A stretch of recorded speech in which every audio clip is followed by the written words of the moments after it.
Hey guys, it's me again, Drew. So, just doing a quick video as a video response to Silver Jackify, who's got a contest out, getting 12,000 subscribers. Congratulations. I'm brand new into this game, but I appreciate you already subscribed to me, so you're one of my 29 people that actually might watch this thing at this point when I put it out. But yeah, so what he wanted us to do is to make a video showing at least 5 cards that have a $50 value or under, and could do it however we want.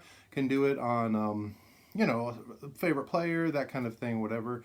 But so yeah, I decided what I was going to do is I was going to do 5 from the 5 different decades that I have cards within for the most part. So one from the 50s, the 60s, the 70s, the 80s, and then the 90s.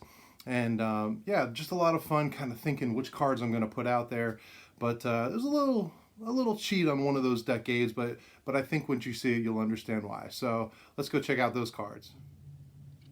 All right, so like I mentioned, I'm going to try to do one from every decade, 50s through the 90s, but a little cheat on one of them, and you'll understand why when you see it. But first, my 50s card is a 1953 Topps Wilmer Mizell. And the reason Wilmer Mizell has a particular interest to me is besides being a good pitcher, or Vinegar Ben was his nickname, played on the Cardinals, then the Pirates, won in 1960 with the Pirates, actually got a win in that World Series against the Yankees.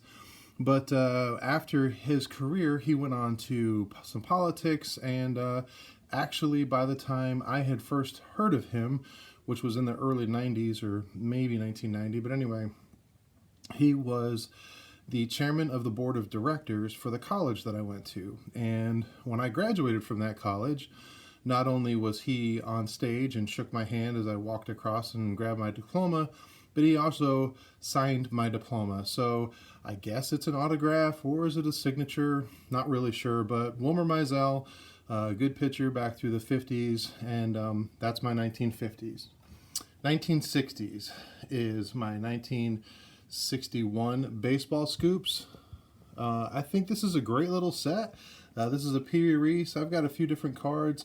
I think it's cool because remember back then, kids were, they were the reason people were making baseball cards. It made it look like a little newspaper, a little information about a specific time or a day, a little write-up on the back, just talking about what was going on. I like these cards. I think they're cool. They have very little to no value at all as far as monetary goes, but I think they're really cool because, you know, that's what collecting was about. And then we're going to get to the 1970s. So the 1970s, I'm going to start out, lay these down here so I can stand it up. Start out with this one.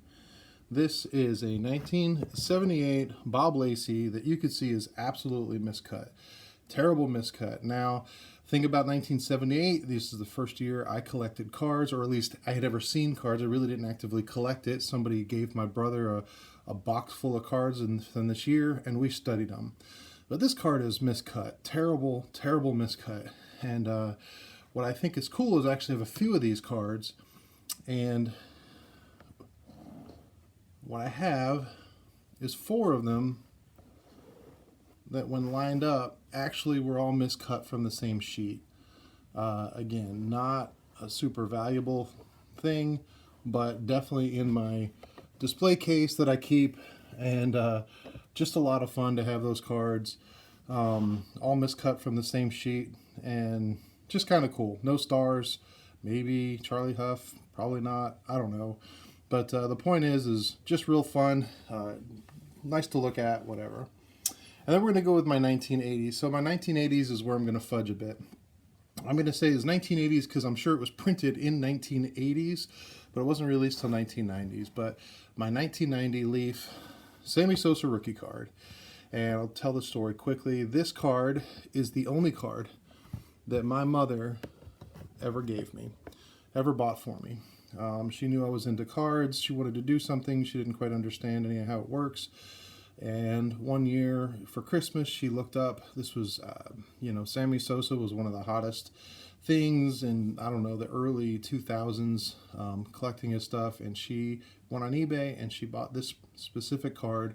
It's the only baseball card that my mom ever purchased for me as a single, and it holds a dear spot in my heart because of that. My mom passed away probably about 7 or 8 years later, but that specific card. And then finally, from the 90s, officially the 90s, I have quite an extensive Griffey collection of a lot of different Griffies that are not super valuable. But this specific one, every time I come into my baseball room and my girls are with me, and have for years, they always go and look to see. So it's their favorite card of Griffey because they think it's amazing that he could blow a bubble that big.